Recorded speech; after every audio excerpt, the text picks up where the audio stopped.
राधे राधे दोस्तों, हमारे चैनल पर आपका स्वागत है। मंदिर में कुछ लड़कियां छोटे वस्त्र पहन के आती हैं। इस विषय पर गुरुजी ने क्या कहा, चलो सुनते हैं। शंकर सर, महाराज जी मैं श्री क्षेत्र भीमा शंकर संस्थान में पुजारी हूँ। महाराज जी हम जब पूजा अर्चना सेवा करते हैं तब कुछ महिला भक्त मंदिर में बहुत कम वस्त्र परिधान करके आते हैं, उससे अंग प्रदर्शित होते हैं, अन्य भक्तों को ना चाहते हुए भी देखना पड़ता है। हम जब उनसे कहते हैं तो कहते हैं कि हमारी मर्जी, तुम्हें क्या अधिकार, और लड़ने लग जाती है। महाराज जी कृपया मार्गदर्शन करें कि ऐसे मंदिर आदि में या कोई मंदिर या कहीं भी देखो, आज जो है मन और इंद्री की गुलामी को स्वतंत्रता माना गया है। अध्यात्म के शब्दों में यदि समझेंगे आप, मन और इंद्री की गुलामी को स्वतंत्रता माना गया है। शास्त्र और गुरुजनों की आज्ञा को परतंत्रता माना गया है। इसीलिए प्रभाव नहीं पड़ सकता, क्योंकि भवानी शंकरो वंदे श्रद्धा विश्वास रूपिणो याभ्याम बिना न पश्यन्ति सिद्धा स्वांता स्तमीश्वरम। श्रद्धावान लभते ज्ञानम।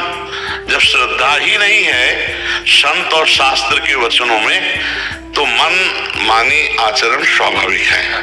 अब हमको अपने को बचाना है। यदि मेरी बहन हो तो क्या अपने बहन के अंगों को देखकर मुझे काम आएगा क्या? मेरी बहन बीमार हो, मेरे ही समान और कोई सेवा करने वाला ना हो, यदि मैं उसे शौचाऊं, यदि उसको वस्त्र पहनाऊं तो क्या काम आ जाएगा क्या? तो मैं अपनी दृष्टि को पावन करूं। आप समाज को पावन करने की सामर्थ्य भगवान में है, या भगवान जिन संतों की वाणी से करवा दे तो है, नहीं तो असंभव सा है, क्योंकि मनमानी आचरणों का बड़ा मनोरंजन चल रहा है। शास्त्र आज्ञा का पालन करना कहीं रह नहीं गया है। अब हम बार बार उसी प्रसंग को फिर सामने लाते हैं। एक बच्चा कई बच्चियों से बॉयफ्रेंड गर्लफ्रेंड का संबंध रखते हैं, बच्चियां, और ब्रेकअप करते हैं। फिर अगले इसे क्या कहते हैं हमारी शास्त्रीय भाषा में? व्यभिचार। और व्यभिचारी पुरुष और व्यभिचारी स्त्री को किस भाव से देखा जाता है शास्त्र की दृष्टि में? तो संयम तो खो चुके, पवित्रता खो चुके।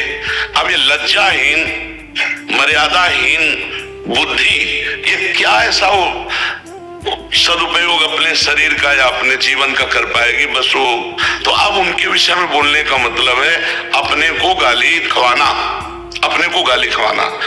तो हमें लगता है हमें अपनी दृष्टि ठीक कर लेनी चाहिए, और तेरे भावे जो करे भलो बुरो संसार, नारायण तू बैठ के अपनो भवन मुहार। हाँ, तो हमारा शास्त्र और हमारे गुरु जी यही उपदेश करते हैं कि अपने आप को बचा लो। बस यही खास बात है। दूसरे को बचा ले चलोगे तो आप भी घसीट जाओगे। मान लो आप हर बच्ची को ऐसे करो तो आपके ऊपर फिर रिपोर्ट हो जाएगी कि ये गलत दृष्टि वाला है।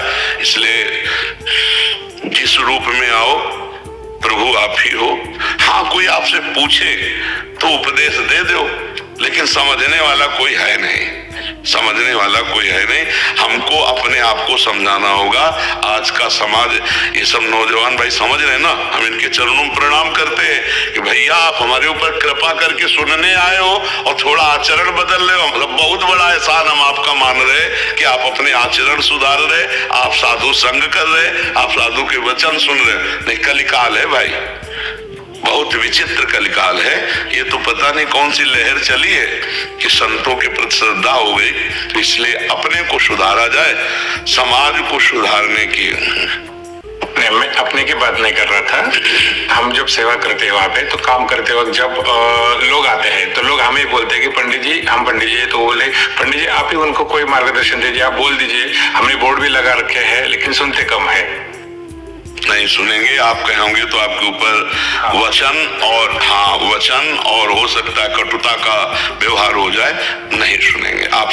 पहला हमारा उत्तर था, मन और इंद्रियों की गुलामी को स्वतंत्रता समझा जाता है। शास्त्र और संतों की वाणी के अधीन चलना परतंत्रता समझा जाता है। कैसे समझ में आएगी आप बता? तो इस विषय में हमें लगता है कि मौन होना ही उचित रहेगा। कोई प्रश्न करे तो उसका उत्तर दिया जा सकता है कि महाराज जी हम लोग ऐसे वस्त्र पहनते हैं, क्या ठीक है? तो फिर बोल सकते हैं, क्योंकि वो जानना चाहते हैं। और ऐसे आप बोलोगे तो फिर बहुत ही गलत हो जाएगा। बहुत ही गलत शब्द का प्रयोग हो सकता है, बहुत ही गलत शब्द का प्रयोग। हाँ, संसार का बहुत विचित्र स्वरूप है, नहीं प्रयोग हो सकता। तो आपको ही डांट लग सकती है बहुत। हाँ, इसलिए मौन अपने से कोई उत्तर देने का प्रणाली भी है ये, उपदेश देने की। जब तक प्रश्न न करे तब तक उसको उपदेश न दे, नहीं वो उपदेश काम नहीं करेगा। प्रश्न करता दैन्य भाव से, आरत अधिकारी जब पावे गूढ़ो तत्व न साधु दुराए। और इस विषय की व्याख्या हम कर नहीं सकते, क्योंकि जब तक आप नहीं बदलना चाहेंगे, मतलब सामने वाला, तब तक ऐसे केवल फालतू बोलने से नहीं चलेगा।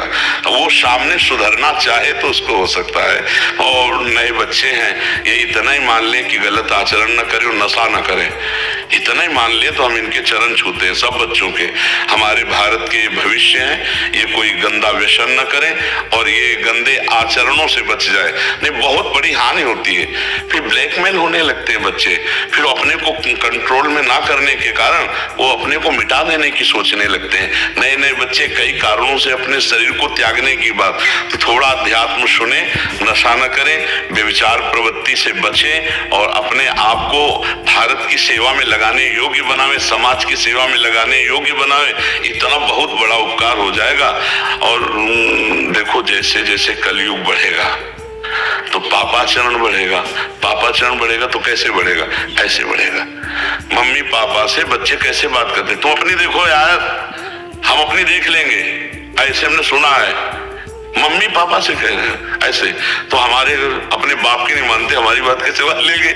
हमारी मान रहे हैं, यही बात हम प्रणाम करते हैं भैया, बहुत प्रणाम करते हैं।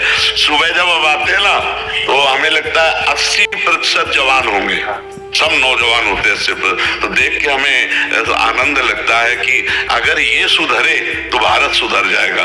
क्योंकि नौजवान मतलब भूत अवस्था होती है, नौजवान की होती जौवन ज्वर के नहीं बलकावा, इसमें कुछ नहीं यार, अपनी मस्ती से। और ये सुन रहे हैं हाथ जोड़ के, ये खड़े हैं साधु दर्शन के लिए, इसका मतलब श्रद्धा है, इसका मतलब हमारे भारत में अभी संतों और शास्त्रों के प्रति श्रद्धा है। तो जो श्रद्धा करेंगे वो तो सुधर जाएंगे।